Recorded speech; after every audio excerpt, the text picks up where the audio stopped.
जवळजवळ माझ्या माहितीप्रमाणे 50 कोटी रुपयाचं वाटप त्या शेतकऱ्यांच्या खात्यावर झालेलं आहे. 30 कोटी रुपये असे वाटप राहिले की ज्यांचे आधार लिंक नसतील किंवा डीबीटी मार्फत काही तांत्रिक अडचणी असतील त्यांचे देखील पुढच्या काळात पैसे त्यांच्या खात्यावर जमा होणार आहेत. तुम्हाला काय वाटतं हे जे बोलतात ते योग्य आहे का? आता माझे सहकारी गणेशराव शेळके आमचे ग्रामपंचायत मध्ये पण ते सहकारी आहेत. पहिला त्यांनी जे मुद्दे मांडले ते मोदी साहेबांच्या याच्यावर.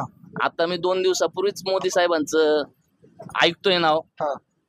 माननीय खासदार सुजय विखे साहेब बोलतानाच बोलून गेले, वैतागून बोलले की माझं नाव सांगा, माझा जर अडचण असेल तर मोदी साहेबांचं नाव सांगा.